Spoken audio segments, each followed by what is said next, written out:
Namaste students. This is the continuation of chapter 1 Vital Statistics. Last class we have seen measurements of fertility, that is CBR, GFR, ASFR, TFR, etc. Now we shall discuss problems on these measurements. That is sixth problem. From the following data, calculate TFR. TFR means total fertility rate. ಪ್ರತಿಯೊಂದು ಕೂಡ ನಾವು measurement ನೋಡಿದ್ದು ಬರ್ತ್ calculation ಮಾಡೋದು, ಫರ್ಟಿಲಿಟಿಯನ್ನು calculate ಮಾಡೋದು. ಅದರಲ್ಲಿ ಬೇರೆ ಬೇರೆ measurement ಇದೆ. ಇದು ಟೋಟಲ್ ಫರ್ಟಿಲಿಟಿ ರೇಟ್. ಇದನ್ನು ನಾವು ಯೂಸ್ ಮಾಡೋದು ಕಂಪೇರ್ ಮಾಡಲಿಕ್ಕೆ. ಈಗ ಎರಡು ಪ್ಲೇಸಲ್ಲಿ ಫರ್ಟಿಲಿಟಿ ರೇಟ್ ಹೇಗಿದೆ, ಈಗ ಮಂಗಳೂರು ಸಿಟಿಯಲ್ಲಿ ಬರ್ತ್ ರೇಟ್ ಹೇಗಿದೆ, ಉಡುಪಿ ಸಿಟಿಯಲ್ಲಿ ಬರ್ತ್ ರೇಟ್ ಹೇಗಿದೆ. ಸೊ ಈ ರೀತಿ ಕಂಪೇರ್ ಮಾಡಲಿಕ್ಕೆ, ಎಲ್ಲಿ ಜಾಸ್ತಿ ಇದೆ ಅಂತೇಳಿ ಕಂಪೇರ್ ಮಾಡಲಿಕ್ಕೆ ನಾವು TFR ಅನ್ನು ಯೂಸ್ ಮಾಡ್ತೇವೆ. ಈಗ ಒಂದು ಪ್ರಾಬ್ಲಮ್ ನೋಡುವ. ಇಲ್ಲಿ ಏಜ್ ಕೊಟ್ಟಿದ್ದಾರೆ 15 to 19, 49 ತನಕ ಏಜ್ ಗ್ರೂಪ್ ಕೊಟ್ಟಿದ್ದಾರೆ. ಅದರ ಜೊತೆಯಲ್ಲಿ ಫೀಮೇಲ್ ಪಾಪ್ಯುಲೇಷನ್ ಕೊಟ್ಟಿದ್ದಾರೆ, ನಂಬರ್ ಆಫ್ ಬರ್ತ್ ಕೊಟ್ಟಿದ್ದಾರೆ. ನೀವು ಕ್ಯಾಲ್ಕುಲೇಟ್ ಮಾಡಬೇಕಾದ್ದು TFR ಫಾರ್ಮುಲಾ ನಮಗೆ ಗೊತ್ತಿದೆ. 5 into ಸಮೇಷನ್ ಕ್ವಿನ್ಕ್ವೇನಿಯಲ್ ASFR. ಕ್ವಿನ್ಕ್ವೇನಿಯಲ್ ಅಂತ ಹೇಳಿದ್ರೆ ಇಲ್ಲಿ ಏಜ್ ಡಿಫರೆನ್ಸ್ 5 ಇದೆ ಅಂತೇಳಿ ಅರ್ಥ. ಅದಕ್ಕೆ ಕ್ವಿನ್ಕ್ವೇನಿಯಲ್ ASFR. ಈಗ ಸಮೇಷನ್ ಅಂತ ಹೇಳಿದ್ರೆ ಸಮ್ ಆಫ್ ASFR ಅಂತ ಹೇಳಿದ್ರೆ ನಾವು ASFR ಪ್ರತಿಯೊಂದು ಏಜ್ ಗ್ರೂಪಿಗೆ ಕ್ಯಾಲ್ಕುಲೇಟ್ ಮಾಡಿ ಇಲ್ಲಿ ಬರೀಬೇಕು. ನೀವು ಲಾಸ್ಟ್ ಪ್ರಾಬ್ಲಮ್ ನೋಡಿದ್ದೀರಿ. 15 to 19ಗೆ ಎಷ್ಟು ಫರ್ಟಿಲಿಟಿ ರೇಟ್ ಇದೆ, 20 to 24ಗೆ ಎಷ್ಟಿದೆ ಅಂತೇಳಿ ಪ್ರತಿಯೊಂದನ್ನು ಕ್ಯಾಲ್ಕುಲೇಟ್ ಮಾಡಿ ಅದನ್ನು ಸಮ್ ಮಾಡಿ ಅದಕ್ಕೆ 5 ಇಂದ ಮಲ್ಟಿಪ್ಲೈ ಮಾಡಿದರೆ ವಿ ಗೆಟ್ TFR. ಈಗ ASFR ಫಾರ್ಮುಲಾ ನೆನಪು ಮಾಡುವ. Number of birth occurring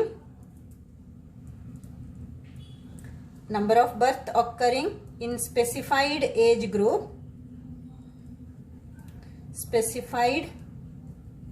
group in year divide by total number of women of specified age group in a year into 1000 ಇದೆ ಪ್ರತಿ ಫಾರ್ಮುಲಾದಲ್ಲಿ ಕೂಡ. 1000ಗೆ ಕ್ಯಾಲ್ಕುಲೇಟ್ ಮಾಡೋದು, ಪರ್ 1000 ಪರ್ ಇಯರಿಗೆ ಇಂಟು 1000. ಸೊ ಈ formula ನಾವು ಇಷ್ಟುದ್ದ ಇಲ್ಲಿ ಬರಲಿಕ್ಕೆ ಆಗುದಿಲ್ಲ. ಈ ಟೇಬಲಿಗೆ ಶಾರ್ಟ್ ಆಗಿ ನಾವು birth divide by women population into 1000. ಇಲ್ಲಿ ಸ್ಪೆಸಿಫೈಡ್ ಅಂತ ಹೇಳಿದ್ರೆ ಫಾರ್ಮುಲಾದಲ್ಲೇ ಇದೆ ನೋಡಿ, ಏಜ್ ಸ್ಪೆಸಿಫಿಕ್ ಅಂತೇಳಿ ಆ ವರ್ಡ್ ಇಲ್ಲಿ ಕೂಡ ಬರ್ತದೆ. ಸ್ಪೆಸಿಫೈಡ್ ಏಜ್ ಗ್ರೂಪ್ ಇಲ್ಲಿ women of specified age group ಅಂದ್ರೆ it is child bearing age, ಹಾಗೆ ಸಹ ಬರೀಬಹುದು. Total number of women of child bearing age ಬರೆದ್ರೆ ಸಹ ಸರಿ. ಈಗ ಪ್ರತಿಯೊಂದಕ್ಕೆ ಕ್ಯಾಲ್ಕುಲೇಟ್ ಮಾಡುವ. Birth divide by female population into 1000. Birth 1000 birth divide by 50,000 into 1020. So ಬೇಕಿದ್ರೆ ಇಲ್ಲಿ ಒಂದು ಶಾರ್ಟ್ ಆಗಿ ಬರೀರಿ. 1000 divide by 50,000 into 1000, that is 20. So similarly next one, 7,000 divide by 60,000 into 1000. Answer is 116.7. Next, 8,000 divide by 45,000 into 1000. Answer is 177.8. Next, 5,000 divide by 40,000 into 1000. 125. Next, 100 divide by 25,000 into 1000. Same as previous problem. 4. Next 50 divided by 20,000 into 1,000 is 2.5. ಇಲ್ಲಿ 0 ಕೊಟ್ಟಿದ್ದಾರೆ, dash ಕೊಟ್ಟರೆ 0, number of birth 0. So 0 divided by 10,000 is 0. ಅದನ್ನು ಸೇರಿಸ್ಬೇಕಂತ ಇಲ್ಲ. ಈಗ ಇದನ್ನೆಲ್ಲ some ಮಾಡಿ. 20 plus 116.7 plus 177.8 plus 125 plus 4 plus 2.5. Answer is 445 total. ಇಲ್ಲಿ formula ಇಲ್ಲಿ ಶಾರ್ಟ್ ಆಗಿ ಬರ್ತದಕ್ಕೆ ಇಲ್ಲಿ ಬಿಡಿಸಿ ಬರ್ತದ್ದು, ಇದನ್ನು ಬರೀಲೇಬೇಕು. ಯಾಕೆ ಹೇಳಿದರೆ ಇದಕ್ಕೆ 1 ಮಾರ್ಕ್ ಇದೆ. ನೆಕ್ಸ್ಟ್ ನಮಗೆ ಬೇಕಾದ್ದು T F R. T F R is 5 into summation quinquennial ASFR. Summation ಅಂತ ಹೇಳಿದ್ರೆ sum of ASFR. Sum of ASFR is 445.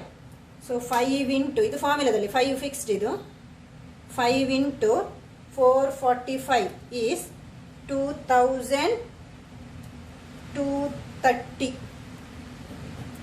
2230 TFR.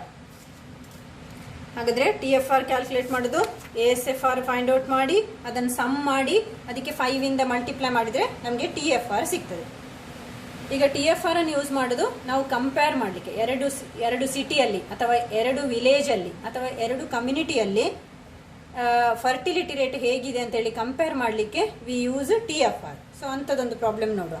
Compute T F R and compare fertility of 2 communities. T F R ಅನ್ನು first calculate ಮಾಡಬೇಕಂತೆ. 2 community ಕೊಟ್ಟಿದ್ದಾರೆ, ಅಂದರೆ village A village B ಇದ್ದಾಗೆ 2 group ಕೊಟ್ಟಿದ್ದಾರೆ. ಆ ಗ್ರೂಪಲ್ಲಿ ನೀವು ಟಿ ಎಫ್ ಆರ್ ಕ್ಯಾಲ್ಕುಲೇಟ್ ಮಾಡಿ ಯಾವ ಕಮ್ಯುನಿಟಿಯಲ್ಲಿ ಫರ್ಟಿಲಿಟಿ ರೇಟ್ ಜಾಸ್ತಿ ಇದೆ ಅಂತೇಳಿ ಹೇಳಬೇಕಂತೆ. ಏಜ್ ಕೊಟ್ಟಿದ್ದಾರೆ, A S F R of community A, A S F R of community B. Previous ಪ್ರಾಬ್ಲಮಲ್ಲಿ ಎ ಎಸ್ ಎಫ್ ಆರ್ ನೀವೇ ಕ್ಯಾಲ್ಕುಲೇಟ್ ಮಾಡಿದ್ದು ಲಾಸ್ಟ್ ಕಾಲಮ. ಈ ಕ್ವಶನಲ್ಲಿ ಅವರು ಕೊಟ್ಟಿದ್ದಾರೆ ಕ್ಯಾಲ್ಕುಲೇಟ್ ಮಾಡಿ, ಅಂದರೆ birth divide by women of specified age group into 1000. Birth divide by women population into 1000 ಮಾಡುವಾಗ ಇದು ಸಿಕ್ಕಿದೆ ಅವರಿಗೆ. ಅದನ್ನು ಅವರೇ ನೀವು ಕ್ಯಾಲ್ಕುಲೇಟ್ ಮಾಡಲಿಕ್ಕಿಲ್ಲ, ಅವರೇ ಕ್ಯಾಲ್ಕುಲೇಟ್ ಮಾಡಿ ಕೊಟ್ಟಿದ್ದಾರೆ. ಆದರೆ 2 ಸೆಟ್ ಡೇಟಾ ಕೊಟ್ಟಿದ್ದಾರೆ, ಒಂದು ಕಮ್ಯುನಿಟಿ ಎಗೆ ಎ ಎಸ್ ಎಫ್ ಆರ್, ಇನ್ನೊಂದು ಕಮ್ಯುನಿಟಿ ಬಿಗೆ ಎ ಎಸ್ ಎಫ್ ಆರ್. ನೀವು ಕ್ಯಾಲ್ಕುಲೇಟ್ ಮಾಡಬೇಕಾದ್ದು ಟಿ ಎಫ್ ಆರ್ ಮಾತ್ರ. ಒಮ್ಮೆ ಇದಕ್ಕೆ ಮತ್ತೊಮ್ಮೆ ಇದಕ್ಕೆ ಕ್ಯಾಲ್ಕುಲೇಟ್ ಮಾಡಿ ಕಂಪೇರ್ ಮಾಡಬೇಕು ಎಲ್ಲಿ ಫರ್ಟಿಲಿಟಿ ರೇಟ್ ಜಾಸ್ತಿ ಇದೆ ಅಂತೇಳಿ. ಈಗ ಇದನ್ನು ಸಮ್ ಮಾಡಿ. 81.35, 153.33, 185.19 ಇದನ್ನೆಲ್ಲ ಆ್ಯಡ್ ಮಾಡುವಾಗ you get 624.25. Similarly, you add these values: 39.49, 162.5, 238.44, 85.19, 34.93, 6.23, 0.83. Some ಮಾಡುವಾಗ 467.61. ಎ ಎಸ್ ಎಫ್ ಆರ್ ಅವರೇ ಕೊಟ್ಟಿದ್ದಾರೆ. ನೀವೀಗ ಟೋಟಲ್ ಮಾಡಿ ಟಿ ಎಫ್ ಆರ್ ಕ್ಯಾಲ್ಕುಲೇಟ್ ಮಾಡಲಿಕ್ಕೆ ಕಮ್ಯುನಿಟಿ ಎಗೊಮ್ಮೆ ಮತ್ತೊಮ್ಮೆ ಕಮ್ಯುನಿಟಿ ಬಿಗೆ. ಕಮ್ಯುನಿಟಿ ಎಯ ಟೋಟಲ್ ಫರ್ಟಿಲಿಟಿ ರೇಟ್ ಅಂತ ಹೇಳಿದರೆ formula 5 into summation quinquennial ASFR.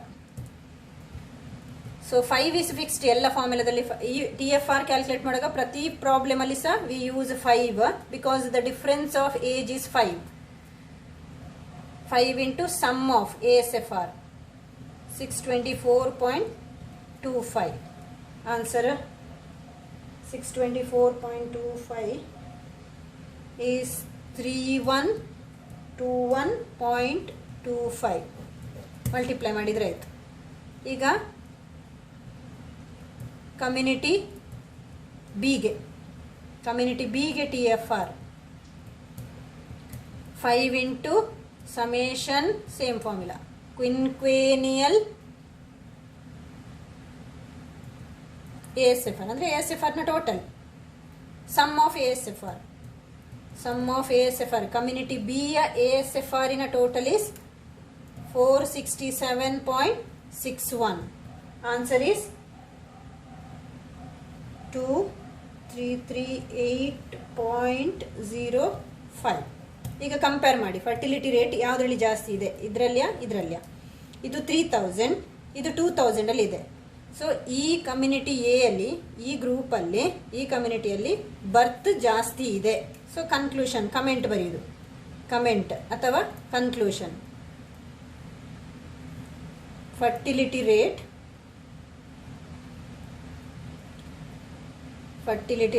more in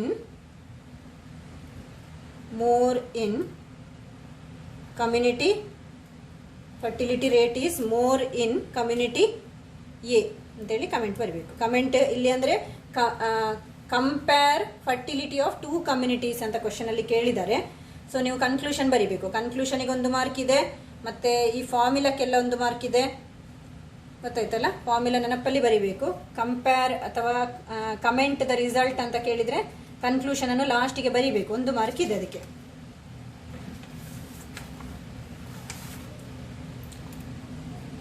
next reproduction rate. ಇದಾಯಿತು ಕಮೆಂಟ್, ನಾವು ಕಮೆಂಟ್ ಬರ್ದಾಯಿತು. ನೆಕ್ಸ್ಟ್ ಈಗ ರಿಪ್ರೊಡಕ್ಷನ್ ರೇಟ್. ಈಗ ನಾವು ಇಷ್ಟ ತನಕೆಲ್ಲ ಬರ್ತ್ ರೇಟನ್ನು ಕ್ಯಾಲ್ಕುಲೇಟ್ ಮಾಡಿದ್ದು, ಅಂದರೆ CBR ಇರ್ಬೋದು, ASFR, TFR ಎಲ್ಲ. CBR ಅಂತ ಹೇಳಿದರೆ ನಾವು ಜನರಲ್ ಆಗಿ ತಗೊಳ್ಳುವಂಥದ್ದು. ನಾವು ಬರ್ತ್ ರೇಟನ್ನು ಕ್ಯಾಲ್ಕುಲೇಟ್ ಮಾಡೋದು ಅಲ್ಲಿ ವುಮೆನ್ ಪಾಪ್ಯುಲೇಷನ್ ಮತ್ತು ಮೆನ್ ಪಾಪ್ಯುಲೇಷನ್ ಎರಡನ್ನು ಸಹ ತಗೊಳ್ತೇವೆ.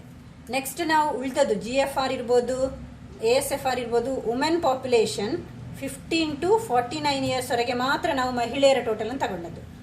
ಇನ್ನೂ ನಾವು ಎಕ್ಯುರೇಟ್ ಕ್ಯಾಲ್ಕುಲೇಟ್ ಮಾಡಲಿಕ್ಕೆ, ಇನ್ನೂ ನಾವು ಬರ್ತನ್ನು ಇನ್ನೂ ಎಕ್ಯುರೇಟ್ ಕ್ಯಾಲ್ಕುಲೇಟ್ ಮಾಡಬೇಕಿದ್ರೆ ನಾವು ಮಹಿಳೆಯರು ಮತ್ತು ಫೀಮೇಲ್ ಬರ್ತನ್ನು ಮಾತ್ರ ನಾವು ಕನ್ಸಿಡರ್ ಮಾಡೋದು. ಫೀಮೇಲ್ ಬರ್ತ್ ನಾವು ಇಲ್ಲದಿದ್ರೆ ಇಷ್ಟ ತನಕ ಫಾರ್ಮುಲಾದಲ್ಲೆಲ್ಲ number of birth occurring in a year ಅಂತ ಬರೀತಾ ಇದ್ದದ್ದು. ಅಂದರೆ ಅಲ್ಲಿ ಮೇಲ್ ಇರ್ಬೋದು, ಫೀಮೇಲ್ ಇರ್ಬೋದು, ಎರಡು ಕೂಡ ಬರ್ತನ್ನು ನಾವು ತಗೊಳ್ತಾ ಇದ್ದೇವೆ. ಯಾವಾಗ ಪಾಪ್ಯುಲೇಷನ್ ಜಾಸ್ತಿ ಆಗ್ತದೆ ಅಂತ ಹೇಳಿದರೆ ಮಹಿಳೆಗೆ ಹೆಣ್ಣು ಮಗು ಹುಟ್ಟಿದಾಗ ಪಾಪ್ಯುಲೇಷನ್ ಜಾಸ್ತಿ ಆಗ್ತದೆ. ಸೊ ಆದ್ದರಿಂದ ನಾವು ಎಕ್ಯುರೇಟ್ ಆಗಿ ಕ್ಯಾಲ್ಕುಲೇಟ್ ಮಾಡಬೇಕಿದ್ರೆ ನಾವು ಯೂಸ್ ಮಾಡೋದು ಫೀಮೇಲ್ ಬರ್ತ್ ಮತ್ತು ಫೀಮೇಲ್ ಪಾಪ್ಯುಲೇಷನ್. ನಮಗೆ ಪಾಪ್ಯುಲೇಷನ್ ಎಕ್ಸಾಕ್ಟ್ ಆಗಿ ನಾವು ಕ್ಯಾಲ್ಕುಲೇಟ್ ಮಾಡಬೇಕು ಅಂತಿದ್ರೆ ಹೆಣ್ಣು ಮಗುವಿನ ಜನನ ಮತ್ತು ಮಹಿಳೆಯ ಟೋಟಲ್ ಎಷ್ಟು ಇದ್ದಾರೆ, ಮಹಿಳೆಯ ಪಾಪ್ಯುಲೇಷನ್.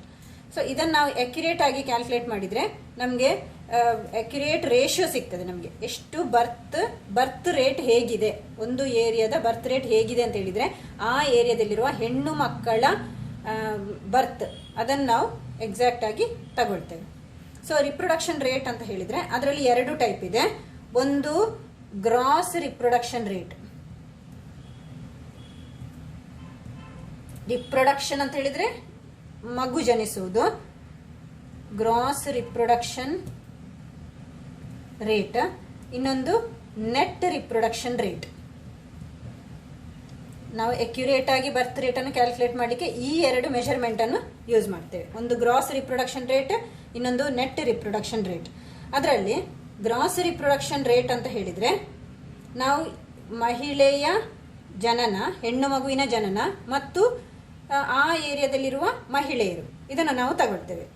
ನೆಟ್ ರಿಪ್ರೊಡಕ್ಷನ್ ರೇಟಲ್ಲಿ ನಾವು ಈಗ ಹೆಣ್ಣು ಮಗು ಜನಿಸಿದರೆ ಅದು ಎಲ್ಲ ಕೂಡ ಮಗು ಆಗುವ ವಯಸ್ಸಿನವರೆಗೆ ಬದುಕುವುದಿಲ್ಲ. ಕೆಲವು ಹೆಣ್ಣು ಮಗುವಿನ ಹುಟ್ಟಿದ ಮೇಲೆ ಕೆಲವು ಹೆಣ್ಣು ಮಗುವಿನ ಮರಣ ರೇಷಿಯೋ ಕೂಡ ನಾವು ಇದರಲ್ಲಿ ತಗೊಳ್ತೇವೆ.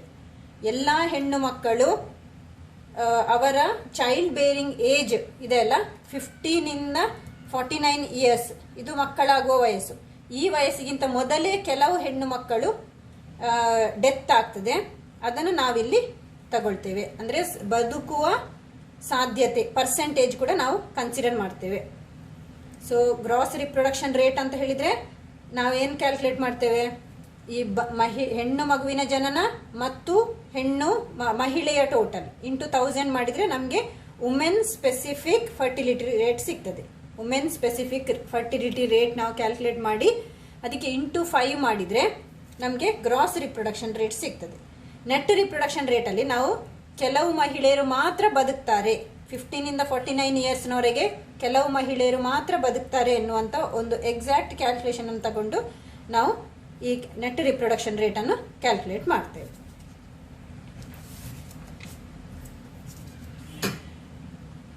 ಅದರಲ್ಲಿ ನಾವೀಗ first one gross reproduction rate. Gross reproduction rate ಅಂತ ಹೇಳಿದರೆ formula GRR, gross reproduction rate 5 into summation WSFR. ನೀವು ಹಿಂದಿನ TFR ಅಲ್ಲಿ ನೀವು ಕ್ಯಾಲ್ಕುಲೇಟ್ ಮಾಡಿದಿರಿ ASFR. ಇದು W ಅಂತ ಹೇಳಿದರೆ ವುಮೆನ್ ಸ್ಪೆಸಿಫೈಡ್ ಫರ್ಟಿಲಿಟಿ ರೇಟ್, ಮಹಿಳೆಯ ಬರ್ತ್ ಮತ್ತು ಮಹಿಳೆಯ ಟೋಟಲ್.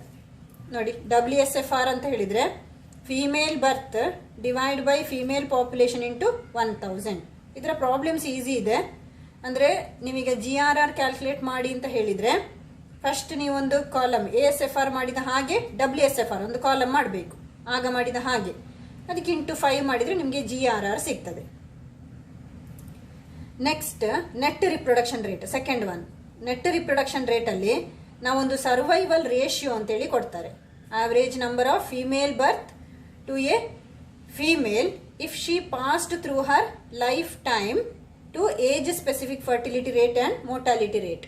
ಅಂದರೆ ಈಗ ನಾವು ಎಲ್ಲ ಮಹಿಳೆಯರು 15 ಇಂದ 49 ಇಯರ್ಸ್ ವರೆಗೆ ಬದುಕ್ತಾರೆ ಅಂತ ಹೇಳಲಿಕ್ಕೆ ಆಗೋದಿಲ್ಲ. ಸೊ ಅದನ್ನು ಪಾಸ್ ಆಗಿ ಆ ಏಜ್ ಕನ್ಫರ್ಮ್ ಆದವರಂತ ಏಜ್ನ ನಾವು ಮಹಿಳೆಯರ ಟೋಟಲನ್ನು ತಗೊಳ್ತೇವೆ. ನಾವು ಫೀಮೇಲ್ ಬರ್ತ್ ಮತ್ತು ಫೀಮೇಲ್ ಪಾಪ್ಯುಲೇಷನ್. ಅಂದರೆ ಅದರಲ್ಲಿ ನಾವೇನು ಮಾಡ್ತೇವೆ ಅಂತ ಹೇಳಿದರೆ ಪ್ರಾಬ್ಲಮ್ಸ್ ಈಸಿ ಇದೆ. ನೋಡಿ formula NRR equal to 5 into summation WSFR into S. ಅಂದರೆ S ಅಂತ ಹೇಳಿದರೆ ಒಂದು ಸರ್ವೈವಲ್ ಬದುಕುವ ಪ್ರೊಬ್ಯಾಬಿಲಿಟಿಯನ್ನು ಕೊಡ್ತಾರೆ. ಅದನ್ನು ನಾವು WSFRಗೆ ಮಲ್ಟಿಪ್ಲೈ ಮಾಡಿ ಅದನ್ನು ಟೋಟಲ್ ಮಾಡಿದರೆ ನಮಗೆ NRR ಸಿಗ್ತದೆ. WSFR ನಮಗೆ ಗೊತ್ತಿದೆ, ಸುಲಭ ಫಾರ್ಮುಲಾ. ಫೀಮೇಲ್ ಬರ್ತ್ ಹೆಣ್ಣು ಮಗುವಿನ ಜನನ, WSFR ಅಂತ ಹೇಳಿದರೆ ಫಾರ್ಮುಲಾ ನೆನಪಿಡಿ, ಹೆಣ್ಣು ಮಗುವಿನ ಜನನ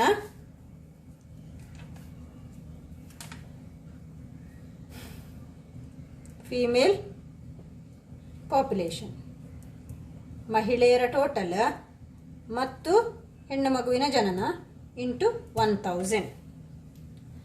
S ಅಂತ ಹೇಳಿದರೆ ಸರ್ವೈವಲ್ ರೇಷಿಯೋ, ಬದುಕುವ ಪ್ರೊಬ್ಯಾಬಿಲಿಟಿ. ಈಗ ಇದರಲ್ಲಿ ಒಂದು ನೀವು ಪಾಯಿಂಟ್ ನೆನಪಿಡಬೇಕು. ಇದು ಪ್ರಾಬ್ಲಮ್ ಮಾಡುವಾಗ ನಾವು ಪ್ರಾಕ್ಟೀಸ್ ಮಾಡುವ ಫಾರ್ಮುಲಾ. ಇದರಲ್ಲಿ ಒಂದು ನೆನಪಿಡ್ಲಿಕ್ಕಿರುವಂಥದ್ದು GRR ಅಥವಾ NRR ನಾವು ಕ್ಯಾಲ್ಕುಲೇಟ್ ಮಾಡ್ತೇವೆ. ಅದನ್ನು ಪರ್ ವುಮೆನಿಗೆ ಕ್ಯಾಲ್ಕುಲೇಟ್ ಮಾಡುವಾಗ ಪರ್ ವುಮೆನಿಗೆ ನಾವೀಗ ಪ್ರತಿಯೊಂದು ಕ್ಯಾಲ್ಕುಲೇಟ್ ಮಾಡೋದು 1000ಗೆ. ಬರ್ತ್ ರೇಟ್ ನಾವು ಯಾವುದೆಲ್ಲ ನೋಡಿದ್ದೇವೆ ಅದೆಲ್ಲ ಪರ್ 1000ಗೆ ಪರ್ ಇಯರಿಗೆ ಕ್ಯಾಲ್ಕುಲೇಟ್ ಮಾಡೋದು. ನಾವು ಪರ್ ವುಮೆನಿಗೆ ಅಂತ ಹೇಳಿದರೆ 1000ಕ್ಕೆ ಇಷ್ಟಾದರೆ 1000ಗೆ ಇಷ್ಟಾದರೆ 1 ವುಮೆನಿಗೆ ಎಷ್ಟಾಗ್ತದೆ ಅಂತೇಳಿ ನಾವು ಕ್ಯಾಲ್ಕುಲೇಟ್ ಮಾಡ್ತೇವೆ. ಅಂದರೆ ಬಂದ ಆನ್ಸರಿಗೆ 1000ಇಂದ ಡಿವೈಡ್ ಮಾಡಿದರೆ ನಮಗೊಂದು ಆನ್ಸರ್ ಸಿಗ್ತದೆ. ಅದು ಎಕ್ಸಾಕ್ಟ್ 1 ಆಗಿದ್ರೆ ನಾವು ಹೇಳ್ತೇವೆ ಆ ಏರಿಯಾದಲ್ಲಿ ಪಾಪ್ಯುಲೇಷನ್ ಇನ್ಕ್ರೀಸ್ ಆಗಲಿಲ್ಲ, ಡಿಕ್ರೀಸ್ ಆಗಲಿಲ್ಲ, ಕಾನ್ಸ್ಟೆಂಟ್ ಆಗಿದೆ ಅಂತೇಳಿ. ನಮಗೆ ಆನ್ಸರ್ ನಮಗೆ GRR ಅಥವಾ NRR ಕ್ಯಾಲ್ಕುಲೇಟ್ ಮಾಡುವಾಗ ನಮಗೆ ಆನ್ಸರ್ 1 ಬಂದರೆ ನಾವು ಹೇಳ್ತೇವೆ ಪಾಪ್ಯುಲೇಷನ್ ಈಸ್ ಕಾನ್ಸ್ಟೆಂಟ್. ನಮಗೆ GRR ಅಥವಾ NRR per women is greater than 1 ಇದ್ದರೆ ನಾವು ಹೇಳ್ತೇವೆ ಪಾಪ್ಯುಲೇಷನ್ ಇನ್ಕ್ರೀಸಿಂಗ್ ಅಂತೇಳಿ. ಪಾಪ್ಯುಲೇಷನ್ ಇನ್ಕ್ರೀಸಿಂಗ್ ಅಂತ ಹೇಳ್ತೇವೆ. ಅದೇ ಕ್ಯಾಲ್ಕುಲೇಟ್ ಮಾಡುವಾಗ GRR ಅಥವಾ NRR ಕ್ಯಾಲ್ಕುಲೇಟ್ ಮಾಡುವಾಗ ಪರ್ ವುಮೆನಿಗೆ ನಾವು ಕ್ಯಾಲ್ಕುಲೇಟ್ ಮಾಡ್ತೇವೆ. ಪ್ರಾಬ್ಲಮಲ್ಲಿ ನೋಡುವ ಲೆಸ್ ದ್ಯಾನ್ 1 ಬಂದರೆ ಅಂದರೆ 0.5 0.2 ಎಲ್ಲ ಬಂದರೆ ನಾವೇನು ಹೇಳ್ತೇವೆ ಪಾಪ್ಯುಲೇಷನ್ ಈಸ್ ಡಿಕ್ರೀಸಿಂಗ್ ಅಂತ ಹೇಳ್ತೇವೆ.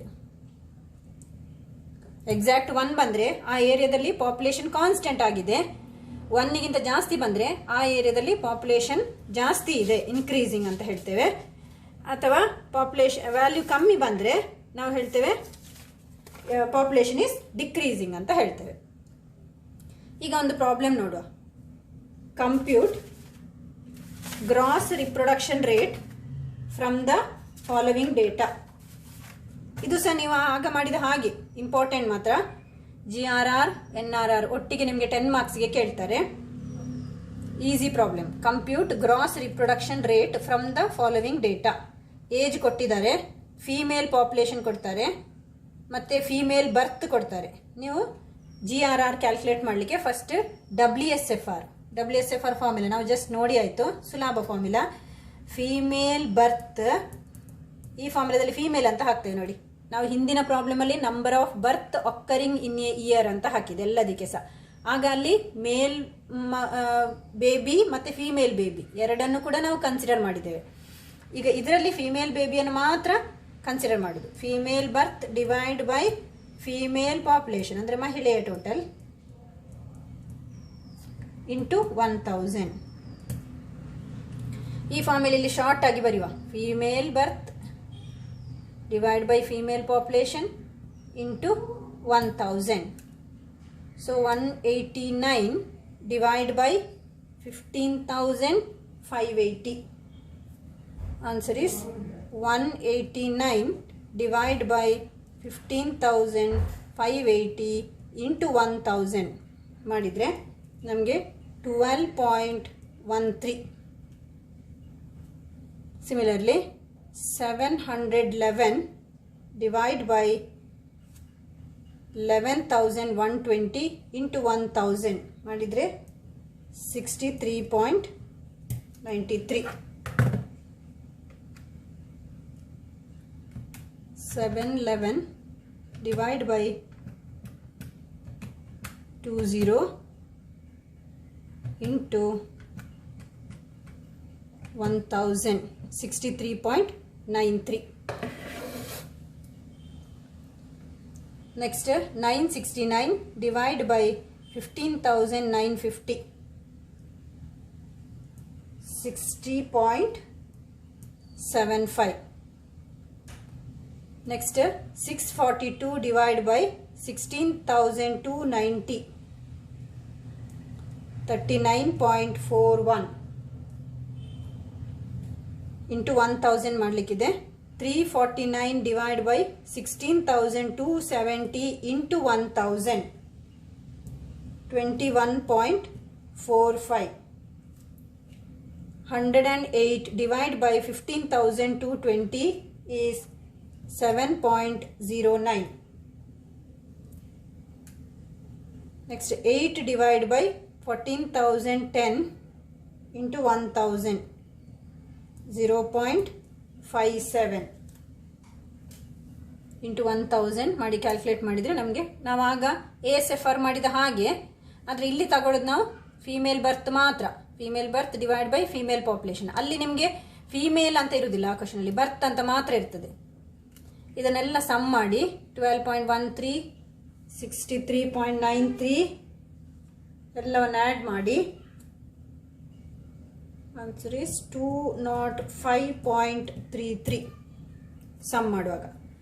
Next GRR formula 5 into summation WSFR. ನೀವು ಆಗ TFR ಅಲ್ಲಿ ಮಾಡಿದ್ದೀರಿ. 5 ಇಂಟು ಸಮೇಷನ್ ಕ್ವಿನ್ಕ್ವೇನಿಯಲ್ ASFR. ಇದು ಈಗ ಸಮೇಷನ್ WSFR. ಇದರ ಹಾಗೆ ಇಲ್ಲಿ ಡಿಫ್ರೆನ್ಸ್ ಎಂತ ಇಲ್ಲ, ನೀವು ನೆನಪಿಡಬೇಕಾದ್ದು formula female birth divide by female population.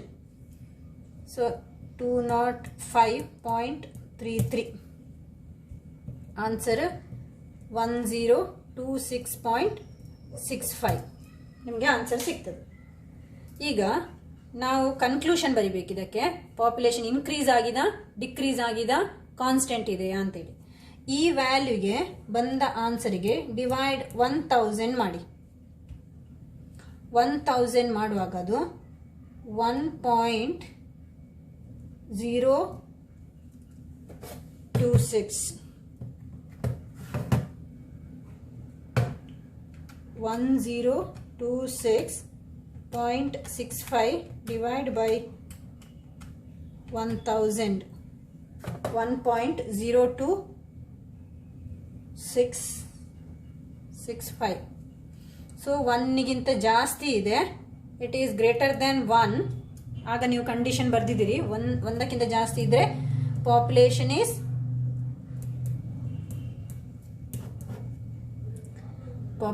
Is increasing. ಹೀಗೆ ಕನ್ಕ್ಲೂಷನ್ ಬರಿಬೇಕು. ಬಂದ ಆನ್ಸರಿಗೆ 1000 ಇಂದ ಡಿವೈಡ್ ಮಾಡಿದ್ರೆ ನಾವು ಈ ಆನ್ಸರ್ 1026.65 ಹೇಳಿದ್ರೆ 1000 ಮಹಿಳೆಗೆ, 1000 ಮಹಿಳೆಗೆ ಇಷ್ಟು ಬರ್ತಾಗಿದೆ ಅಂತೇಳಿ. ನಾವು ಅದನ್ನು ಒಂದು ಮಹಿಳೆಗೆ ಎಷ್ಟು ಅಂತ ಹೇಳಿದ್ರೆ ಒಂದಕ್ಕಿಂತ ಜಾಸ್ತಿ, 2 ಇರ್ಬೋದು, 3 ಇರ್ಬೋದು, ಒಂದು ಮಹಿಳೆಗೆ ಬರ್ತಾಗಿದೆ. ಹಾಗಾದ್ರೆ ಪಾಪ್ಯುಲೇಷನ್ ಇಸ್ ಇನ್ಕ್ರೀಸಿಂಗ್. ಅಂತೇಳಿ ನಾವು ಕನ್ಕ್ಲೂಷನ್ ಬರೀಬೇಕು.